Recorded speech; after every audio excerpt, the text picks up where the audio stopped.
So after a year of accumulating parts, I'm finally ready to start fixing my 92 Trans Am. I went ahead and pulled the headlights out. When it got hit, smashed one of these headlight covers. This one, put a nice hole in it, nice scratch, dented the whole thing. I'm replacing this side too. This one, I hit a little blackbird shortly after I got the car on the road. It doesn't have a very noticeable dent, but there is a dent there. Yeah, we're gonna replace the front bumper where the bumper cover got wrecked. This fender's wrecked, and more damage on the bumper cover over here. The hood really took most of it. Took most of the damage up in here. Totally bowed the hood out.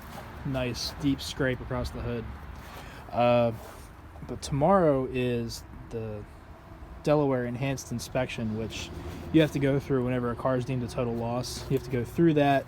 You have to take the VIN numbers of any parts cards you used or any vendors you got parts from, and take all your receipts to make sure no parts are stolen. It's pretty standard stuff, I guess.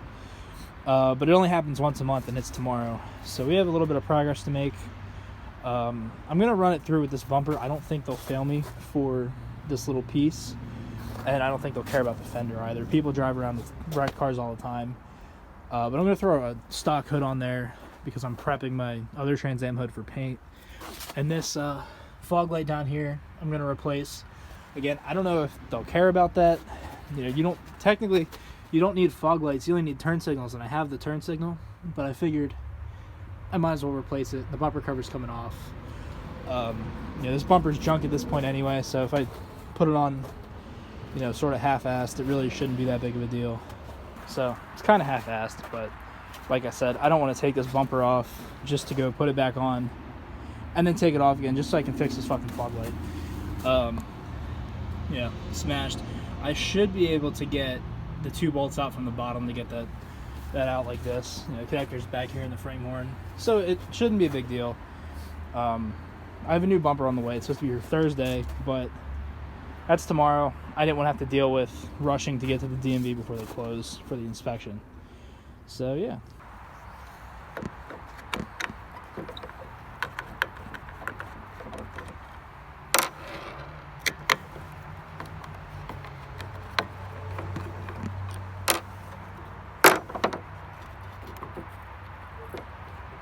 Huh.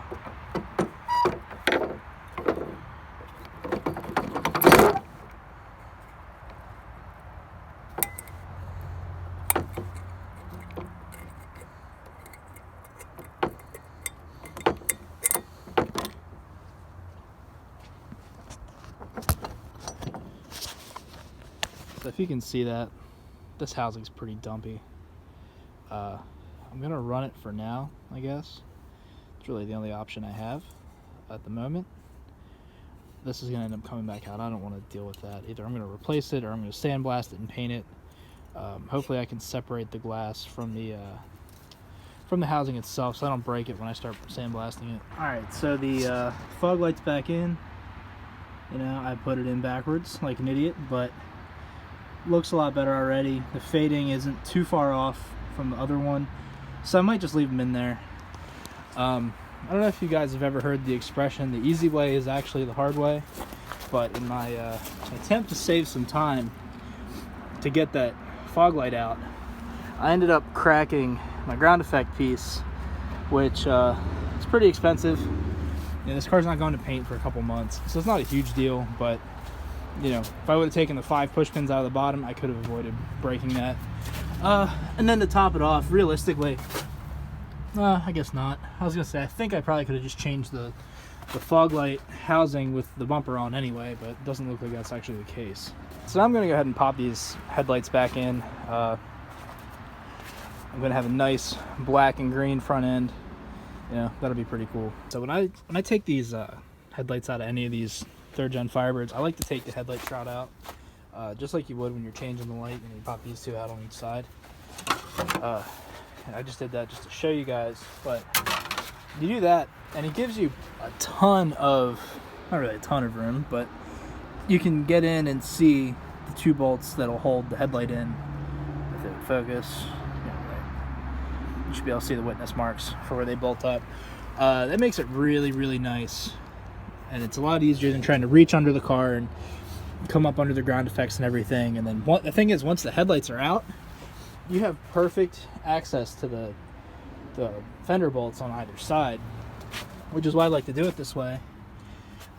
Sure, you got to squeeze in a little bit to get the bolts out of the bottom, but it makes it so much easier when it comes time to pull the bumper off.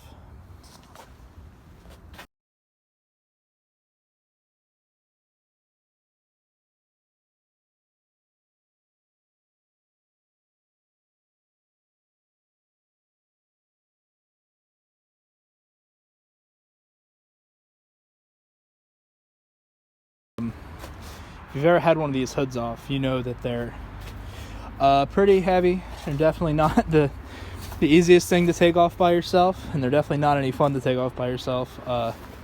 Even with a friend or something, they're kind of a pain. The only way to make it easy is to have 3 people take off one hood, which I think is kind of a waste, personally. Conveniently, this hood was already trashed, so yeah, I could kind of roll it off the car and not really have to worry about it too much. As I had it unbolted, I was kind of thinking maybe I should have done that before I put the headlights in, but I didn't hurt the headlights, so it's fine. Now I have to figure out what hood I want to put on there for inspection. I do have a correct Trans Am hood, but it's not here. It's primed. I don't want it out in the rain or anything. I want it to actually be ready before I put it out. So I'm either going to put a flat Firebird hood on here, or I have a couple Formula hoods, like the Knight Rider Power Bulge hoods. I kind of want to put one of them on there just to see it, but at the same time, I took those hoods off of parts cars to sell them, meaning if something happens to this car again while that hood's on there, I'm going to be pretty pissed. Those hoods are generally $200 to $300, as opposed to a $40 stock hood. So I think I'm just going to throw a random hood on here. Probably noticed mid-video I started taking the struts off. Normally I can get them off without taking the struts off, or the hinges off, but I was getting caught on the lip of the fender. I didn't want to mess that fender up. And my plan to swap the hood was to put the hinges onto the new hood and then drop that up on the car and bolt it down, set the panel gaps, and be done. So really, I just did that a little early. I only have one bolt left. It'll be quick and easy.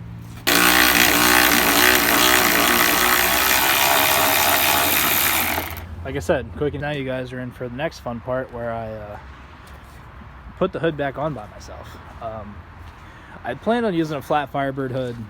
I have a stack of like 20 hoods, and all my Firebird hoods that were flat were in the back. So I guess Formula hood it is.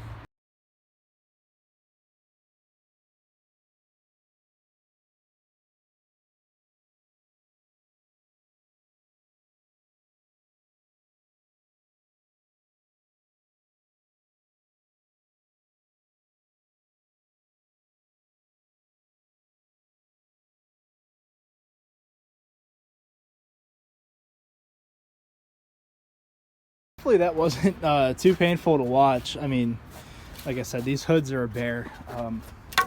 If you couldn't tell when I was trying to hold it, they are about 5 feet long, 4 or 5 feet wide. I mean, they're every bit of 200 pounds.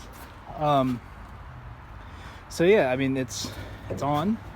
I didn't check the fitment yet or anything, but let's check it in real time. We'll see how bad it is.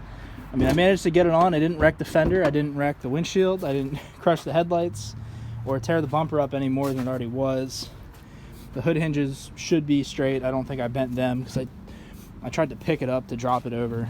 I need to slide the hood over like half an inch this way, and it should be mint. Check the corners.